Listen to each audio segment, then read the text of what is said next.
রমাদান মাসের মধ্যে একটা রাত আছে, যে রাতের নাম হচ্ছে লাইলাতুল কদর।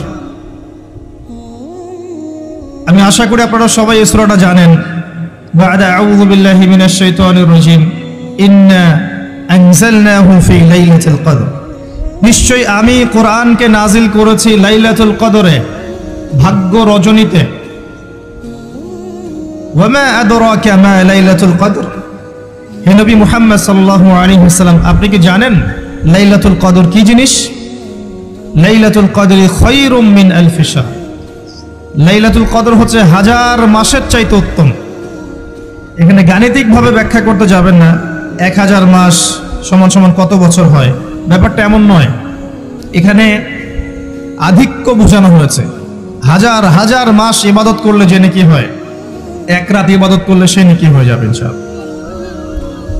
এই রাতে কি হয়? স্পেশাল তানাজ্জালুল মালাইকাতু ওয়ার রূহ। এই মাসে আল্লাহর পক্ষ থেকে আল্লাহর ফেরেশতারা নেমে আসেন। কোথায় নেমে আসেন? পৃথিবীতে। তাদের সর্দার হিসেবে থাকেন জিবরাইল আলাইহিস সালাম। তানাজ্জালুল মালাইকাতু ওয়ার রূহু ফিহা বিইذনি রাব্বিহিম। আল্লাহর রবের আদেশে তারা এই কাজটা করেন। মিন কুল্লি আমর, প্রত্যেকটা বিষয়ের ফয়সালা হয় এই রাতে। আপনার আমার তাকদীর লেখা হয়েছে আসমান জমিন সৃষ্টির 50,000 বছর আগে। আপনার আমার তাকদীর লেখা হয়েছে আসমান জমিন সৃষ্টির 50,000 বছর আগে। আল্লাহ পাক সমস্ত সৃষ্টির তাকদীর লিখেছেন প্রথম দফায়। দ্বিতীয় দফায় তাকদীর লেখা হয়েছে যখন আমার আপনার রূহ আমাদের মায়ের গর্ভে ছিল 4 মাস 10 দিন বয়স। ওই সময় আল্লাহর পক্ষ থেকে ফেরেশতা আসেন, এসে লিখে দেন তার হায়াত, তার রিজিক, সে সৌভাগ্যবান না দুর্ভাগ্যবান। এরপর রূহটাকে ফুঁকে দেন, বাচ্চা নড়াচড়া শুরু করে। এর আগ পর্যন্ত পেটের মধ্যে বাচ্চা নড়াচড়া করে না। যখন রূহটা ফুঁকে দেওয়া হয় তারপর থেকে বাচ্চা নড়াচড়া শুরু করে। দ্বিতীয় দফায় তাকদীর লেখা হয়। এরপরে তৃতীয় দফা লেখা হয় এই লাইলাতুল কদরে, যে আগামী 1 বছর কি হবে, আপনি কি করবেন। অর্থাৎ 1 বছরের বাজেট প্রণয়ন করা হয় প্রত্যেক লাইলাতুল কদরে। তানাজ্জালুল মালাইকাতু ওয়ার রূহ ফিহা বিইذনি রাব্বিহিম মিন কুল্লি আমর। এই রাতের আরেকটা বৈশিষ্ট্য হচ্ছে সালামুন হিয়া হাত্তা মাতলাইল ফজর। ফজর পর্যন্ত এই রাতে শান্তি শান্তি শান্তি শান্তি প্রশান্তি বজায় থাকে।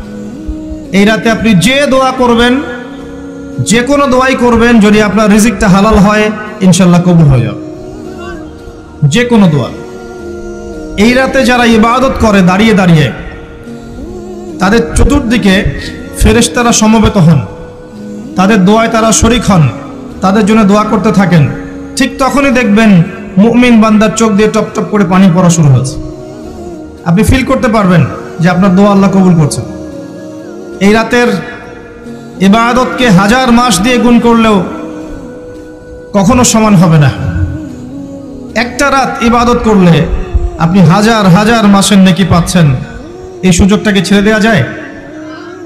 কবে এই রাত স্পেসিফিকলি বলা যাবে না 27 তারিখেই, স্পেসিফিকলি বলা যাবে না যে 21-এর রাতেই, 23-এর রাতেই বা 25-এর রাতেই। নির্দিষ্ট করে বলার কোনো সুযোগ নাই। নবী সাল্লাল্লাহু আলাইহি ওয়াসাল্লাম লাইলাতুল কদর পেয়েছেন এবং ওই রাতে বৃষ্টি হচ্ছিল। তিনি সেজদা করছেন, তার কপালের মধ্যে মসজিদে নববীর যে মাটি আছে এই মাটির কাদা লেগেছিল। তখন কিন্তু মসজিদ টাইলস ফিটিং ছিল না, মাটির মসজিদ থেকে নবী সাল্লাল্লাহু আলাইহি ওয়াসাল্লাম বিশ্ব পরিচালনা করেছেন। আর আমাদের এখন তাজমহলের মতো মসজিদ, হেদায়েতের কোনো হও নাই এখানে। এটা আখিরুজ জামানের সাইন, মসজিদগুলো হবে চাকচিক্যময়, হেদায়েত শূন্য। হাদিস একদম স্পষ্ট আছে, মসজিদ হবে চাকচিক্যময় কিন্তু হেদায়েত শূন্য। ইভেন দেখবেন নামাজ পড়ছে মুসল্লি, পাশে হই হুল্লা করছে।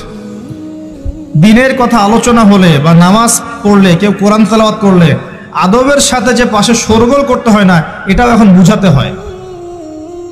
বুঝাতে গিয়ে যদি আপনি এই আয়াত তেলাওয়াত করেন, লাহুম কুলুবুন লা ইয়াফকাহুনা বিহা, কিছু মানুষকে আল্লাহ পাক কলব দিয়েছেন বোঝে না। ওয়া লাহুম আযানুন লা ইয়াসমাউনা বিহা, কিছু মানুষকে আল্লাহ পাক কান দিয়েছেন শোনে না। ওয়ালাহুম আ'ইউনুন লা ইউবসিরুনা বিহা, কিছু মানুষকে আল্লাহ পাক চোখ দিয়েছেন দেখে না। উলাইকা কাল আনআম, এরা আনআমের মতো। বাল হুম আদাল, বরং তার চাইতেও নিকৃষ্ট। তখন কিছু মানুষের ইগোতে লেগে যায়। আচরণ কিন্তু এমনই।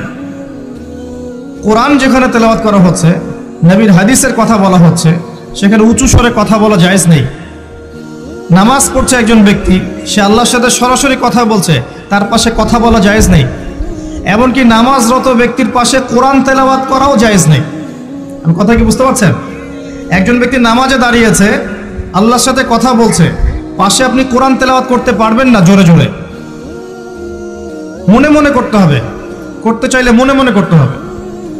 অনেক সময় মসজিদের ভিতরে দেখবেন নামাজ পড়া হচ্ছে, শোরগোল করছে। নবী সাল্লাল্লাহু আলাইহি ওয়াসাল্লাম বলেছিলেন, আখিরুজ জামানে, তিরমিজিতে আছে হাদিসটা, আখিরুজ জামানে ইসলামের নামটুকু থাকবে, ইসলামের প্রকৃত বিষয়গুলো থাকবে না। কোরআনের মাসহাফ থাকবে, যে মাসহাফ, কোরআনের মাসহাফটা থাকবে, এর শিক্ষাগুলো থাকবে না।